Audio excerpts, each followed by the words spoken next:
Fellas, today is a big day, and nobody really expected us to be here, but we are. Today, we are going to be talking about the latest Dragon Ball Super chapter, which would be Dragon Ball Super Chapter 87. We'll be going over what happened in a play-by-play.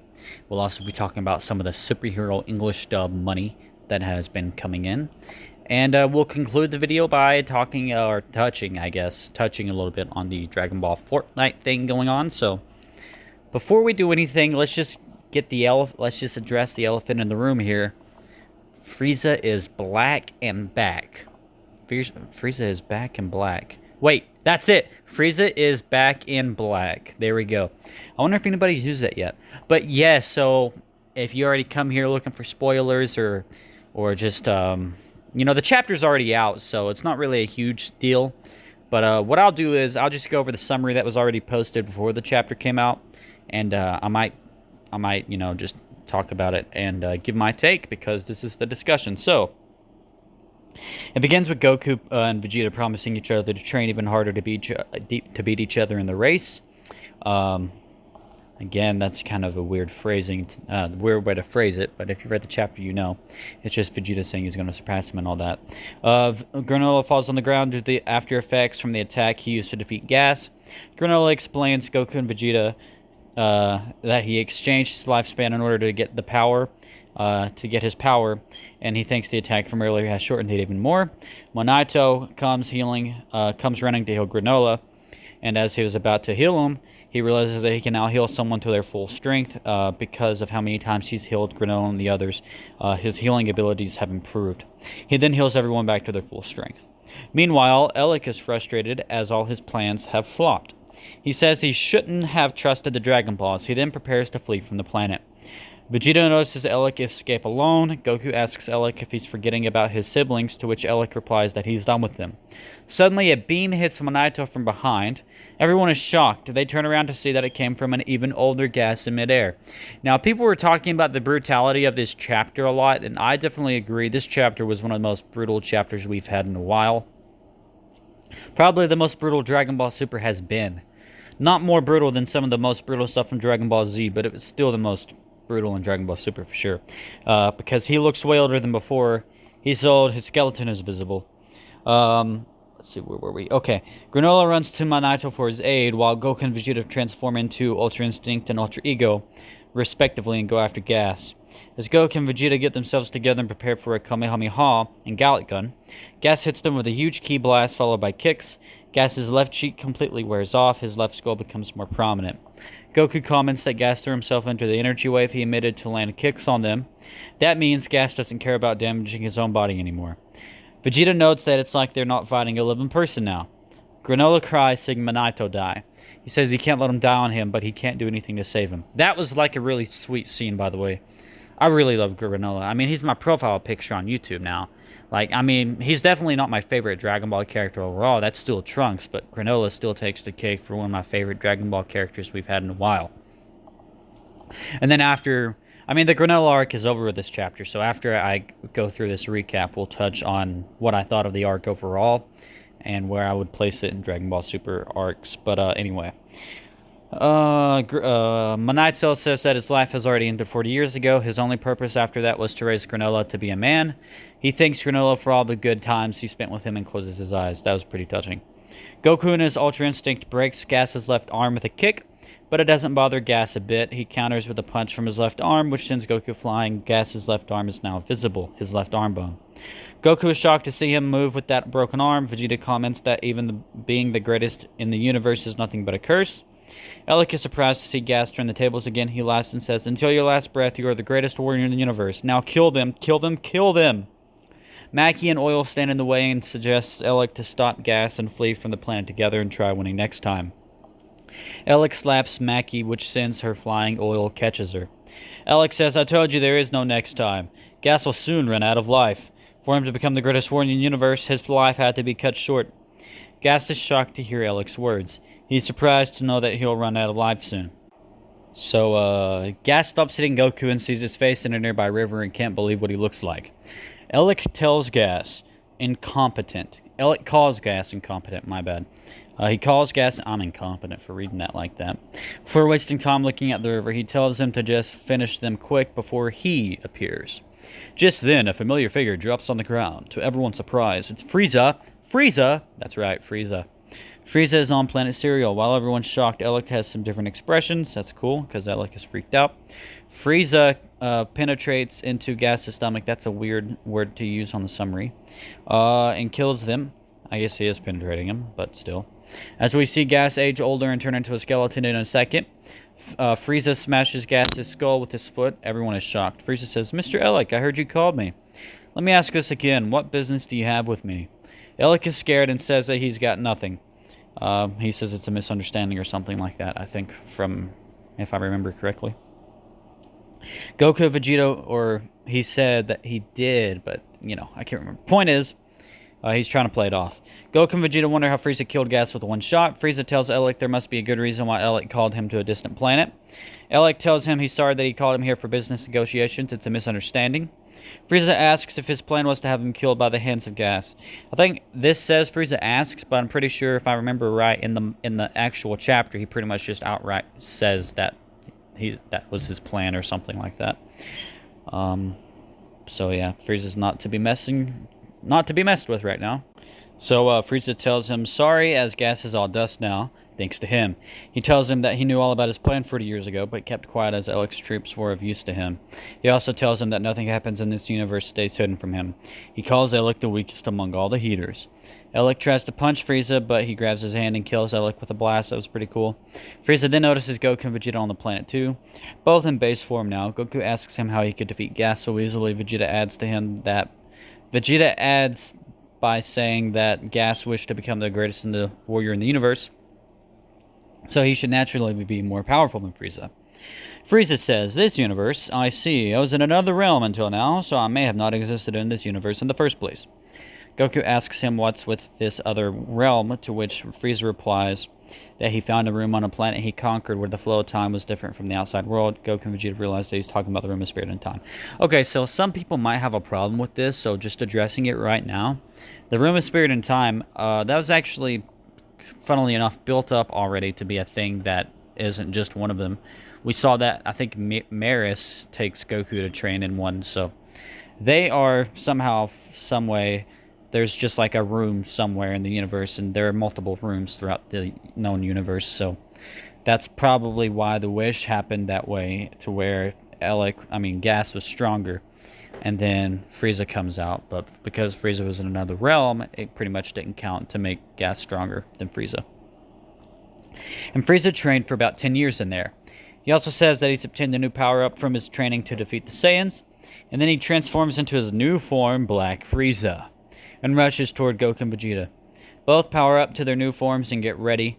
Let's see. Frieza with just a single punch knocks out both Ultra Instinct Goku and Ultra Ego Vegeta, and then he reverts back to his final form. And Frieza pretty much spares them. He's saying that he wasn't here for them this time, so he will leave them alone for now. And he also says that there's a vacancy in the kitchen staff for a cook and a waiter for Oil and Maki. So that's referencing Chilai and Limo. I think it's Limo. About them quitting the Frieza Force. So Oil and Maki are replacing Chilai and Limo for Frieza. So that's interesting. That's a cool reference. He leaves. Goku and Vegeta somehow get up and go near Granolah and Monaito. Suddenly, Monaito opens his eyes, and then we see Whis restore. It was Whis who restored his life. Whis tells them that he's there to get Goku and Vegeta, as Beerus doesn't know how to make yakisoba. Instant yakisoba. Goku invites Granolah to come to Beerus' planet for training, but Granolah refuses as he has to collect the Dragon Balls to restore the planet to its former state, and then Monaito says he will steal the Dragon Balls after using them. Vegeta gives Granolah the Dragon Radar so they can find the Dragon Balls easily. As Goku and Vegeta are about to leave, Monaito stops Goku, and gives him Bardock's Scouter. So that's a pretty cool scene when you see Bardock's face in the Scouter and Goku's looking down at it. If this ever gets actually animated for the anime, that will be cool to see. Granolah thanks Goku and Vegeta for all they've done. Vegeta tells him to come fight him any day on Earth, to which Granolah replies that he'll visit for sure and would win against Vegeta. Vegeta looks forward to it. Whis takes off from the planet, and Goku asks if Frieza is the greatest warrior that the Oracle Fish talked about earlier. Whis says he doesn't think so, but maybe somewhere in this universe a stronger warrior has emerged. The chapter ends with the trio flying off in space, as Goku is all set to start his intense training once they're all done with the Cup of Yakisoba. And then it says here in the summary, the end note is, to become the best warriors in the universe, Goku and Vegeta's training never ends. That's pretty cool.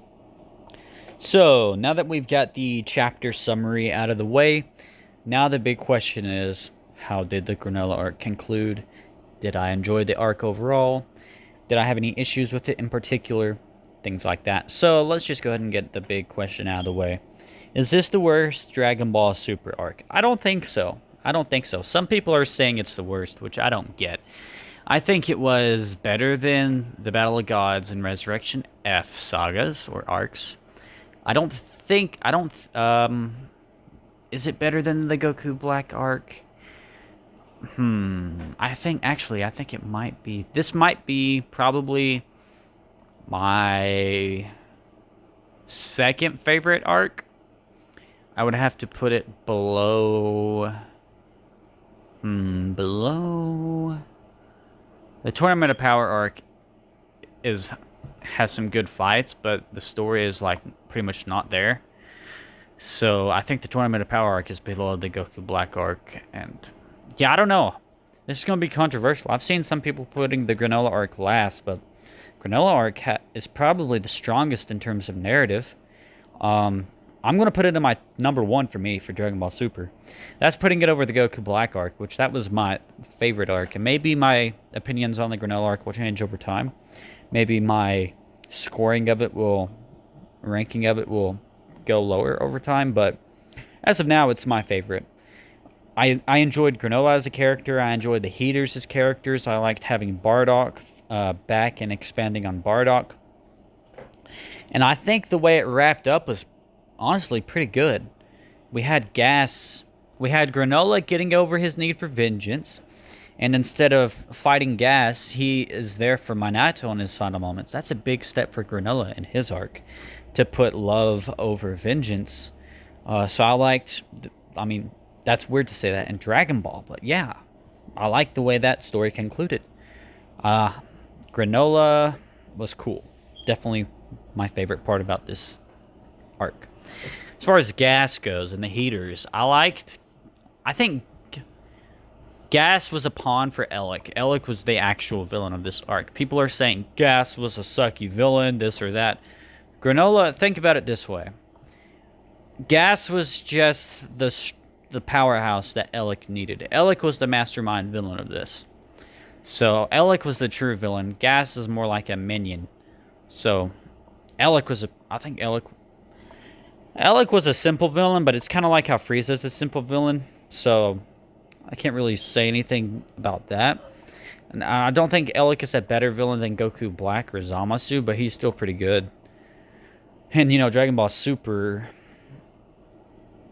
for a while there, it struggled to have villains. I think the only villain we had was Zamasu and Goku Black and Frieza, but he was from, it's so weird trying to say that Frieza's a super villain because remember, he was in Dragon Ball Z and then he was gone for years. We thought he was gone, but anyway, that's a whole other conversation.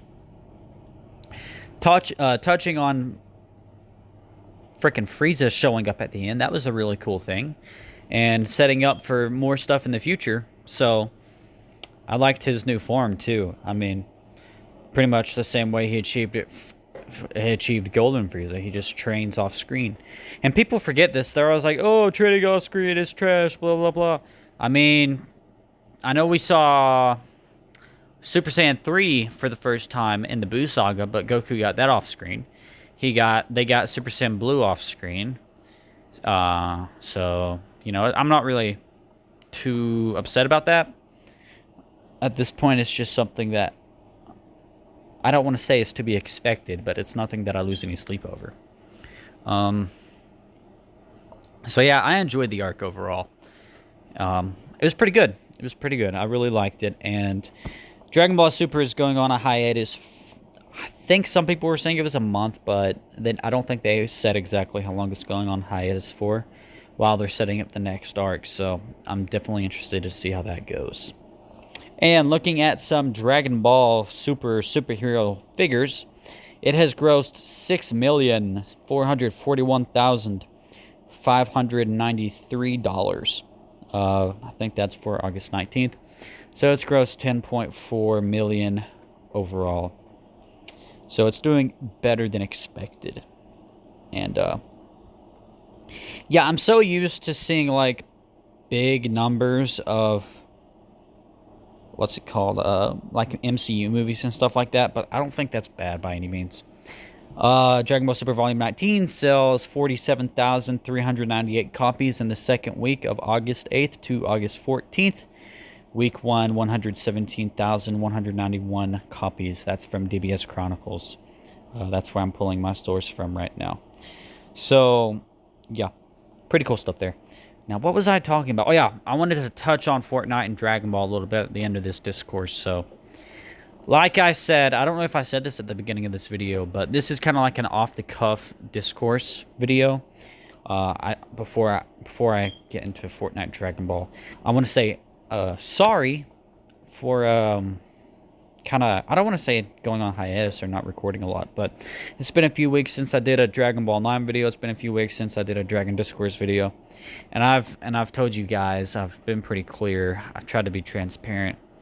I don't make any money from this. This is not a job. This is a hobby, and I've got other stuff in my life going on right now. I still want to record videos, and I still want to do stuff.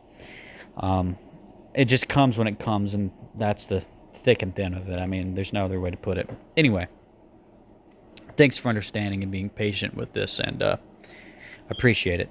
And Fortnite and Dragon Ball, that was crazy. That's crazy how we got Fortnite and Dragon Ball coming together like that, like out of nowhere. So I remember in a Dragon Discourse. What Dragon Discourse was it? Let me look this up real quick. Let's see. Which Dragon Discourse was it? Whenever I... Dragon Discourse number... Hang on. What number is it? 8. And Dragon Discourse 8 was whenever I reported on it.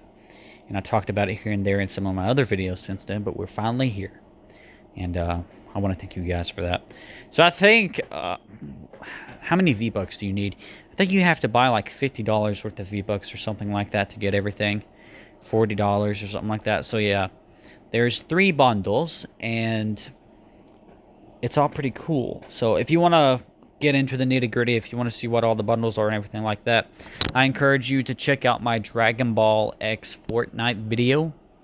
And yeah, I think I'm going to upload another one adventuring around the Dragon Ball Adventure Island that they put in the game. So thanks for watching this discourse, guys. I really appreciate it. Again, I know I haven't recorded many of these lately, but like I said, it comes when it comes, and it happens when it happens. I try not to... I don't want to kind of make this a soulless thing where I just sit down and go, oh, time to record, and it's like not really cool or anything like that. And like I said, there's other stuff going on. But thanks for watching, guys. I appreciate it. Have a good one, and take care.